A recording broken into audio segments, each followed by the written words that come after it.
আপনাদের সহযোগিতা এবং আল্লাহর একান্ত মেহেরবানিতে আপনারা লিখছেন আবহাওয়াটা এত সুন্দর যে রোদও না এবং বৃষ্টিও না। আমরা আল্লাহর প্রতি শুকরিয়া আদায় করি আলহামদুলিল্লাহ। এবং আপনাদের অসম্ভব প্রচারণার মাধ্যমে আপনারা লক্ষ্য করেছেন যে গতকাল রাতেই আমাদের ঐতিহাসিক সোহরাওয়ার্দী উদ্যান কানায় কানায় পরিপূর্ণ হয়ে গেছে।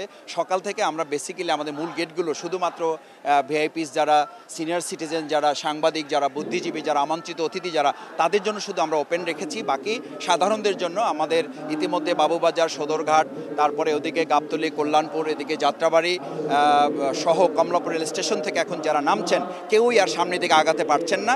এটা আপনারাই আপনাদের ক্যামেরার মাধ্যমে দেখিয়েছেন এবং আপনাদের মাধ্যমে আমরা জানতে পেরেছি, আমাদের তথ্য বিভাগ আমাদেরকে এটা জানিয়েছে। দ্বিতীয় হচ্ছে আজকের মূলত প্রোগ্রাম হচ্ছে 7 দফা দাবি বাস্তবায়নের লক্ষ্যে জামাত ইসলামী আমিরে জামাত জাতীয় নেতৃবৃন্দ কথা বলবেন। সেখানে আমরা জোট, তো এখানে স্টেজেই একটা জোট হবে। আপনারা লক্ষ্য করবেন যেখানে আমরা যারা এই দাবিগুলোর সাথে একমত, সেই সমস্ত জাতীয় পর্যায়ের নেতৃবৃন্দ যারা সংগঠনগুলো আছে, আমরা যাদের সাথে একসাথে ফ্যাসিবাদ বিরুদ্ধে আন্দোলন করেছি, তারা এখানে আসবেন, বক্তব্য রাখবেন।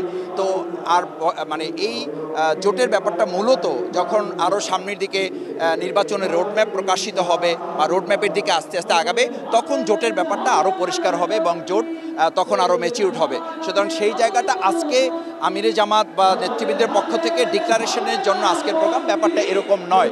তবে আজকের এটার মধ্য দিয়ে আগামী দিনে কী ধরনের জোট হতে যাচ্ছে তার একটা চিত্র এখান থেকে জাতির কাছে মেসেজ যাবে বলে মনে করি এবং জাতীয় একটা মেসেজ এখান থেকে তারা ধারণ করতে পারবে। পল্টন ময়দানে হয়েছে, অন্যান্য মাঠে হয়েছে, কিন্তু ঐতিহাসিক সোহরাওয়ার্দী উদ্যানে বিভিন্ন কারণে বিভিন্ন সময় জামাতের উপরে অন্যায়ভাবে আমাদেরকে প্রোগ্রাম করতে দেওয়া হয় নাই। আপনারা জানেন যে আমরা যে প্রোগ্রাম ডিপ্লোমা ইঞ্জিনিয়ার্স ইনস্টিটিউশনে করেছি, এখানে রমনা ইনস্টিটিউশনে, সেই প্রোগ্রামটির জন্য কিন্তু আমরা ঐতিহাসিক সোহরাওয়ার্দী উদ্যানে করার জন্য তৎকালীন যে অবৈধ আওয়ামী লীগ সরকার ক্ষমতায় ছিল তাদের কাছে চেয়েছিলাম।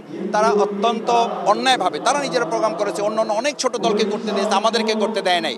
তার অর্থ ছিল জামাতের উপরে তারা অন্যায় করেছে, অবিচার করেছে, দমিয়ে রেখেছে। তারা মনে করতো যে জামাতকে দমিয়ে রাখা যায়। আজকে প্রমাণ হয়েছে অন্যায় করে, অত্যাচার করে, খুন গুম করে, ফাঁসিতে ঝুলিয়ে, রিমান্ডে নিয়ে তাদের কোনো একটা আদর্শবাদী দলকে বা জনগণের মানুষের ভালোবাসার কোনো দলকে শেষ করে দেওয়া যায় না।